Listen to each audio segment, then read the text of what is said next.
नहीं, मैंने स्टार्टिंग में मैं आई थी बट मुझे यहाँ पे सही नहीं लगा।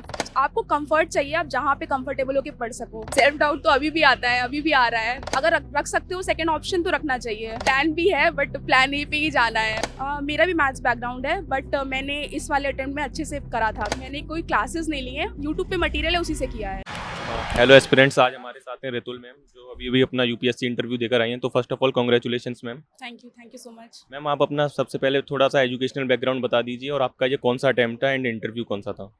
सर मैंने बेसिकली पढ़ाई लखनऊ से की है और वैसे मेरा होम डिस्ट्रिक्ट कन्नौज है और ये मेरा 4th अटेम्प्ट था एंड ऑप्शनल मेरा पॉलिटिकल साइंस है और ये मेरा पहला इंटरव्यू था। इससे पहले मैंने मेंस एक बार और लिखा है अपने फर्स्ट अटेम्प्ट में ही।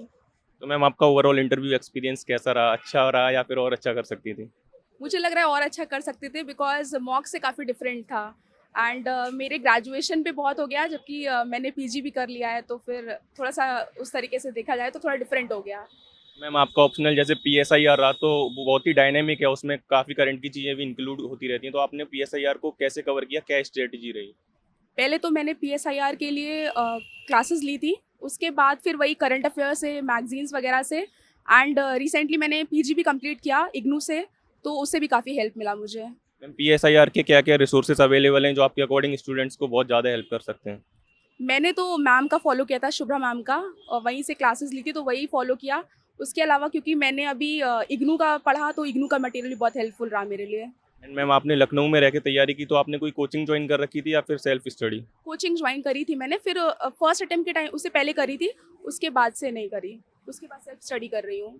तो मैम जैसे कुछ एस्पिरेंट्स होते हैं उनको लगता है कि नहीं कोचिंग बहुत ज़रूरी है या फिर दिल्ली जाना ज़रूरी है यूपीएससी क्रैक करने के लिए, तो आपको कभी ऐसा लगा कि नहीं दिल्ली नहीं जाऊंगी तो नहीं हो पाएगा कवर, ऐसा कुछ। नहीं, मैंने स्टार्टिंग में मैं आई थी बट मुझे यहाँ पे सही नहीं लगा, फिर मैंने पूरी प्रिपरेशन घर से करी कि आपको कंफर्ट चाहिए, आप जहाँ पे कंफर्टेबल होके पढ़ सको। मैम जैसे इग्नू के कुछ लोग कहते हैं अब काफ़ी अच्छे नोट्स हैं लेकिन कुछ लोग उसके जस्ट कॉन्ट्ररी बोलते हैं कि नहीं है, तो आपके लिए मतलब काफ़ी हेल्पफुल रहे। हाँ, मेरे लिए काफ़ी हेल्पफुल रहे। जैसे कंटेम्प्रेरी बहुत सारे टॉपिक्स हैं, आईआर का भी बेसिक कंसेप्ट वाला जो होता है वो सब मैंने इग्नू से किया, वहाँ से बहुत हेल्प मिली मेरे को। एंड मैम आपका जैसे 4 साल का सफ़र रहा तो कभी सेल्फ डाउट आया या फिर बच्चों का कभी कभी होता है मोटिवेशन डाउन हो जाता है, कहते हैं नहीं यार अब कितना ट्राई करूँ, तो आपने अपना मोटिवेशन कैसे मेंटेन रखा।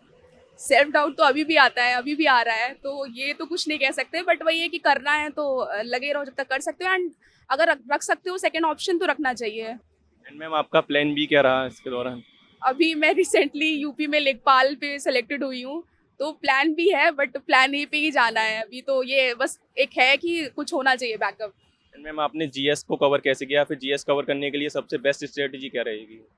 जीएस के लिए तो अगर मेंस के लिए करें तो आप वही नोट्स बना लीजिए हर टॉपिक के, वो आपको करना ही पड़ेगा एंड बाकी तो आप जितनी भी ऐसे मंथली मैगजीन में विजन का फॉलो करती हूँ तो वो कर सकते हैं आप लोग। एंड मैम आपने अभी बताया आपने लेखपाल की जॉब है, वो मतलब पहले से उसके साथ तैयारी मैनेज किया, वो जस्ट अभी आपकी हुई है जॉब।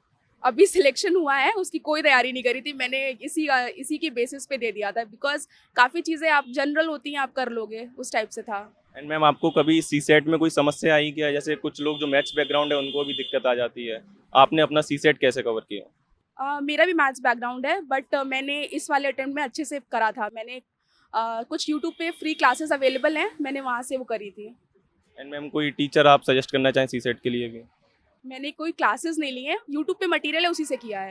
एंड मैम जैसे अब कुछ बच्चे हैं जो कॉलेज में सेकंड ईयर में थर्ड ईयर में, तो वो लोग अभी से तैयारी प्रॉपर शुरू कर दें या फिर थोड़ा अपने एकेडमिक्स पर ध्यान दें, क्या उनके लिए बेनिफिशियल रहेगा। देखिए अगर आप बीटेक वगैरह से हैं तो मेरे अकॉर्डिंग तो प्लेसमेंट लेना चाहिए, क्योंकि मैं सजेस्ट करती हूँ। अगर आप बीए से हैं तो आपका तो सेम ही है तो आप वही करिए, बाकी अगर रख सकते हैं प्लान कुछ बेसिक तो रखना चाहिए। मैम बाकी आप कुछ मोस्ट कॉमन मिस्टेक्स हैं जो एक एस्पिरेंट करता है तैयारी के दौरान, कुछ 3 to 4 मिस्टेक्स वो जनरली स्टूडेंट को अवॉइड करनी चाहिए, वो बता सकती हैं आपको। सबसे पहला मिस्टेक तो यही है कि बहुत सारे सोर्सेज मत रखिए, लिमिटेड रखिए, उसी को रिवाइज करिए और एक फिक्स टाइम टेबल होना चाहिए, मतलब वो आप फॉलो करो, साल एक साल वो आपको करना पड़ेगा पूरा। बस यही है, आप कंसिस्टेंट रहो, बाकी तो। बाकी आपने अपना डेली रूटीन क्या रखा था। मेरा क्योंकि मैं लाइब्रेरी में पढ़ती थी तो मैं 9 बजे चली जाती थी सुबह और 7 साढ़े 7 तक, और फिर जब ये मेंस आ रहा है तो फिर थोड़ा बढ़ाती थी, उस तरीके से करती थी। एंड आपने कोई मॉक इंटरव्यू भी दिया था क्या इससे पहले। हाँ, मॉक इंटरव्यू दिए थे मैंने। तो मैम वो कितना रिलीवेंट रहता है इससे जो रियल इंटरव्यू हुआ उससे। ये बहुत डिफरेंट था, बस ये है कि आपको पता चल जाएगा कि आप बोल ले रहे हो कि नहीं, बस यही है, बाकी तो बहुत डिफरेंट है। एंड मैम जैसे अब सीसेट बहुत करीब है, 50-60 दिन बचे हैं, तो एक एस्पिरेंट है तो उसे कैसे अपना ये टाइम यूटिलाइज करे बेस्ट तरीके से? जो आपके टॉपिक्स वीक हैं उनको आप सर्च करो यूट्यूब वगैरह पे, जो कंटेंट अवेलेबल है उससे करना चाहिए। एंड अगर चाहिए क्लास लेनी है तो ले सकते हैं, कोई वो नहीं है। Okay ma'am, thank you for giving us your valuable time and we wish you all the best.